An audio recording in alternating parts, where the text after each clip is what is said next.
Bonjour, Madame Normand Charbonneau. J'espère que vous allez bien. Oui, vous-même. Merci d'avoir accepté de passer cette entrevue pour la revue Érad. C'est fort apprécié parce que vous avez joué un grand rôle au niveau de l'éducation. Alors, on tenait vraiment à ce que les gens puissent vous connaître davantage et également connaître votre parcours professionnel. Alors, si vous me permettez, je débuterai avec une première question, à savoir, quel est votre cheminement professionnel en tant qu'ex-présidente de la Fédération québécoise des directions d'établissements d'enseignement, donc pour la FQDE? J'ai pris ma retraite le 4 septembre dernier et j'ai œuvré pendant 42 ans en éducation. Donc, j'ai été enseignante par la suite direction d'école. Pourquoi je suis devenue direction d'école? Mais enseignante, j'avais beaucoup d'impact sur la réussite de mes élèves. Mais je me disais, comme direction, je pourrais avoir de l'impact sur beaucoup plus d'élèves, donc avoir une vision macro de mon établissement ou du système. Donc, c'est pour ça que je suis devenue direction adjointe, direction du primaire par la suite. Ensuite, j'ai été directrice au secondaire, donc dans une école secondaire de 2100 élèves avec 4 centres spécialisés. Donc, avec le centre toxicomanie, santé mentale, troubles de comportement, entre autres. Et j'ai commencé à m'impliquer au niveau associatif parce que je voulais encore m'impliquer plus macro. Donc, je me suis impliquée au niveau du conseil d'administration de l'Association des directions d'école de l'Ouest du Québec. J'en suis devenue présidente. Et les 6 dernières années, presque 6 et demi, les 6 dernières années, entre autres, là, j'ai été élue comme présidente de la Fédération des directions d'établissements d'enseignement du Québec. C'est tout un honneur parce que ce sont les pairs qui votent. Donc, c'est une reconnaissance nationale. J'ai aussi travaillé pendant 2 ans comme accompagnatrice des gestionnaires pour le ministère de l'Éducation. C'était Mme Courchaine qui était ministre de l'Éducation à l'époque et Mme Courchaine avait déployé dans les régions des cadres qui accompagnaient les cadres des commissions scolaires et des établissements au niveau de la politique en adaptation scolaire, au niveau du plan d'intervention et l'organisation des services. Donc, toute ma carrière a tourné autour des jeunes qui avaient des besoins spécifiques. Donc, ça a toujours été mon leitmotiv d'aider ces jeunes-là à réussir. Quels ont été les principaux dossiers politiques auxquels vous avez contribué à titre de présidente de la Fédération québécoise des directions d'établissements d'enseignement? Il y a plusieurs dossiers.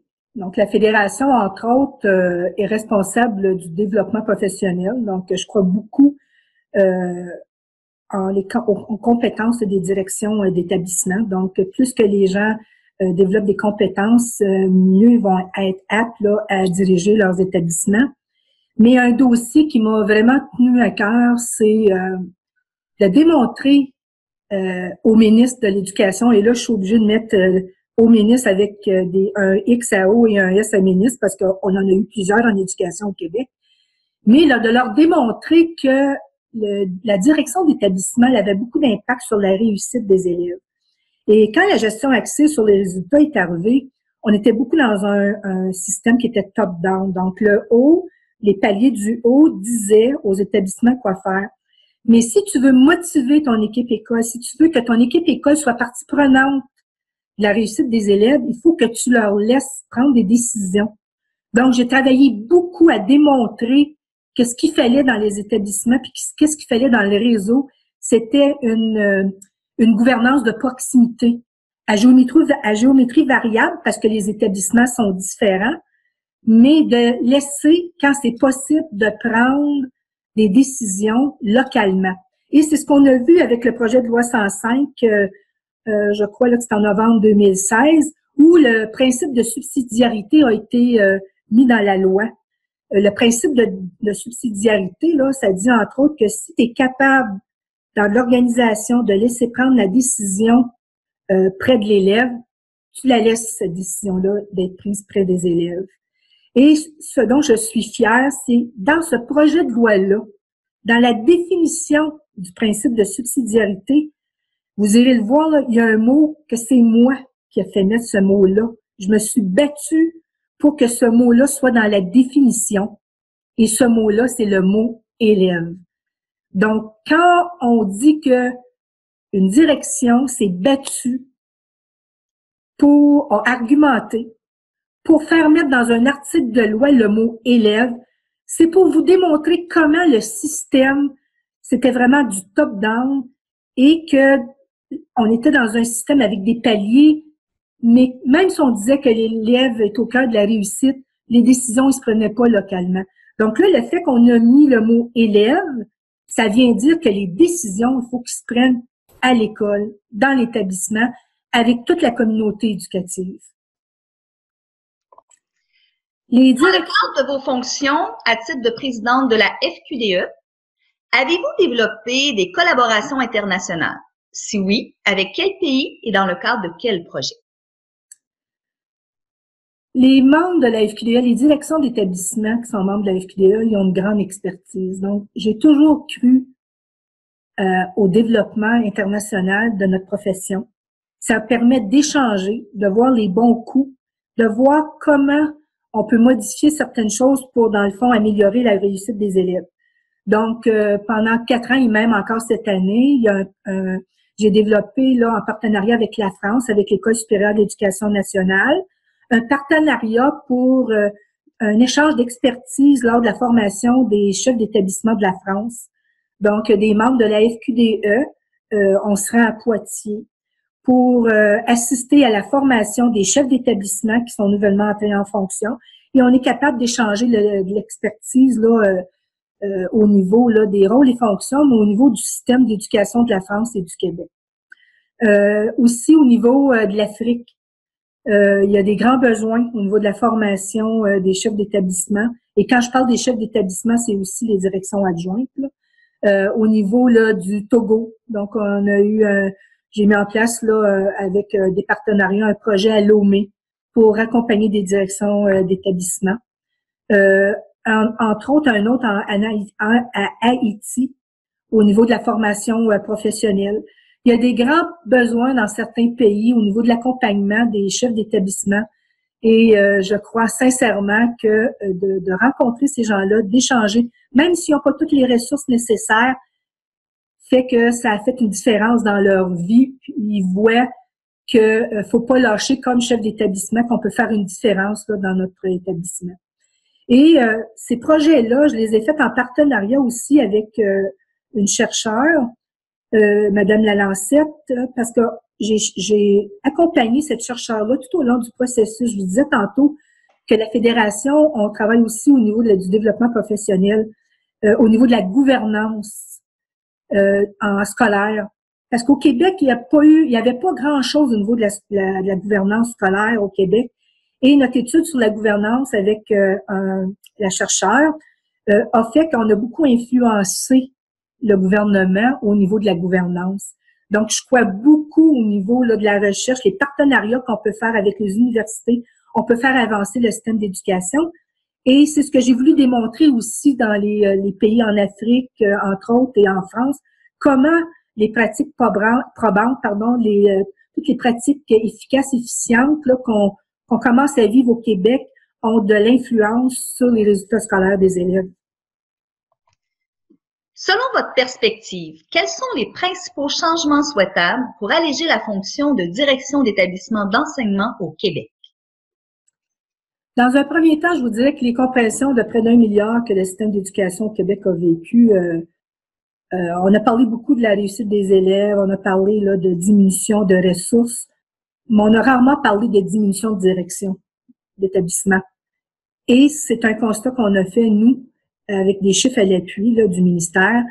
Les directions d'établissement ont fait je vous dirais que les directions ont eu leur part de coupure au niveau de ce qui est arrivé en éducation. Donc, ce qu'on a vu, c'est des directions d'école avec plusieurs établissements à gérer, avec un nombre d'élèves parfois assez élevé, pas d'aide, pas de direction adjointe. Donc, il y a eu des coupures de direction adjointe. Donc, je vous dis que la première chose, ce serait que le gouvernement, que le ministère revoie l'organisation des directions d'école sous leur les établissements sous leur responsabilité, qu'on encadre le nombre d'élèves quand on est direction, le nombre de bâtiments. Il y a des directions d'écoles qui ont 5, 6 établissements à gérer ou des bâtiments. C'est impossible. Donc, une direction ne peut pas assurer correctement la gestion pédagogique et administrative de son école avec une lourdeur pareille. Donc, la première chose, ce serait au niveau des conditions de travail, d'encadrer le travail des directions au point de vue du nombre de bâtiments, d'établissements que ces gens-là ont à gérer. La deuxième chose, on est déjà dans cette approche-là. Je vous disais tantôt, la gestion d'une gouvernance de proximité. Avec le projet de loi 105 qui a été sanctionné, on est là-dedans présentement. On dit vraiment que l'école, l'établissement, il y a des gens qui ont des compétences qui travaillent dans les établissements. Mais ces gens-là, si tu veux les motiver, il faut qu'ils soient capables de prendre des décisions.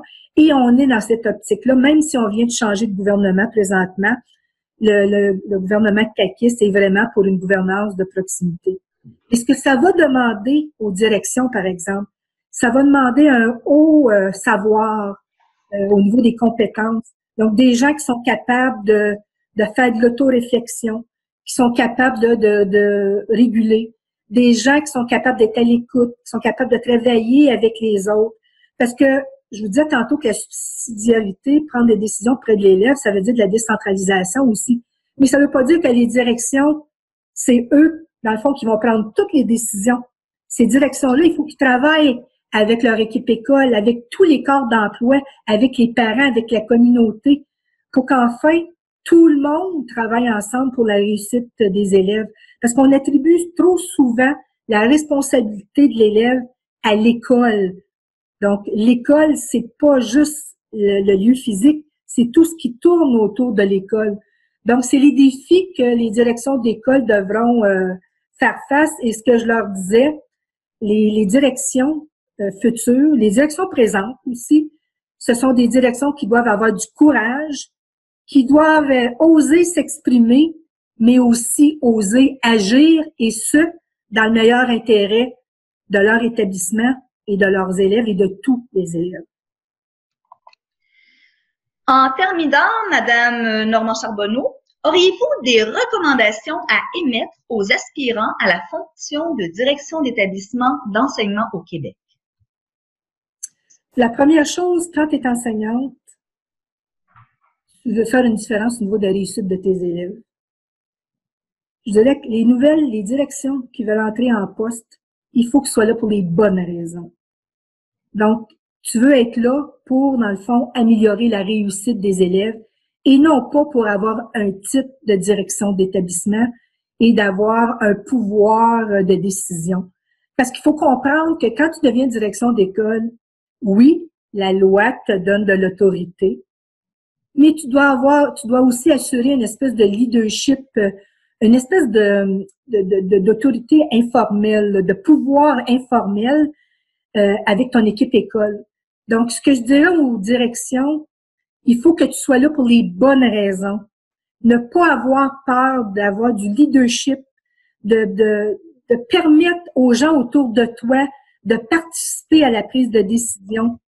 Parce que dans le fond, plus qu'il va y avoir de gens qui vont travailler, plus que tu vas avoir de l'expertise autour de toi comme direction, meilleures les décisions vont être. Donc, il faut que les directions qui entrent en poste aient cette ouverture-là de travailler avec toute la communauté, de travailler avec les parents. Les parents, ce sont les personnes qui connaissent le mieux leurs enfants. Il faut pas avoir peur de les impliquer.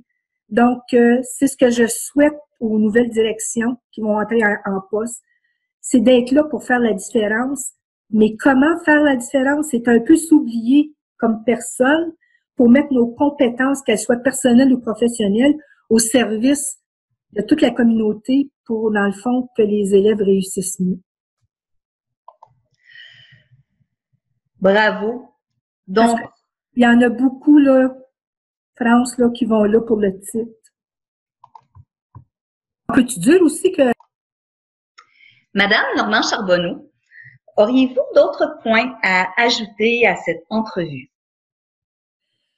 J'aimerais souligner présentement que dans le réseau d'éducation au Québec, il y a vraiment une volonté de faire ensemble. Une volonté à ce que le réseau soit transparent, collaborateur, que les gens travaillent en concertation. Ça ne veut pas dire en consensus toujours, mais il y a vraiment cette volonté-là de cette ouverture, dans le fond, pour une chose, c'est qu'il y ait le plus d'élèves qui réussissent, parce que ces jeunes-là, c'est la société de demain, c'est le Québec de demain. Donc, je suis fière parce que c'est quelque chose que j'ai toujours travaillé, de travailler avec un réseau qui était collaborateur ensemble et d'arrêter d'avoir des strates de décision. Ça, j'en suis fière que présentement au Québec, on ait pris cette orientation-là d'un savoir-faire ensemble et ce, pour le bien-être des enfants, des élèves. Madame Normand Charbonneau, vous connaissant, probablement que la carrière n'est pas totalement terminée. Il doit y avoir certainement d'autres projets en vue, n'est-ce pas? Effectivement. Donc, un des projets que je tiens à cœur, c'est de mon rôle de grand-maman. Donc, ça, c'est entre autres pour ça que j'ai pris ma retraite. Je veux me consacrer à mon rôle de grand-maman avec mon petit-fils.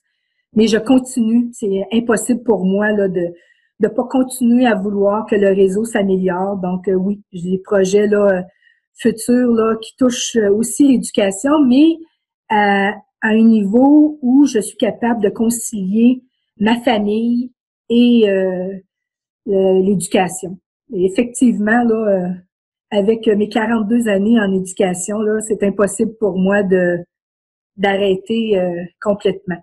Mais je vais le faire selon le temps que je peux y mettre et ne pas délaisser ma famille. Parce que quand tu œuvres, par exemple, au niveau là, de la présidence de la Fédération des directions d'établissements d'enseignement du Québec, tu délaisses ta famille. Donc, entre autres, c'est pour ça que j'ai pris ma retraite. Je veux me consacrer à ma famille, mais vous avez raison. Je suis encore là et on n'a pas terminé de me voir.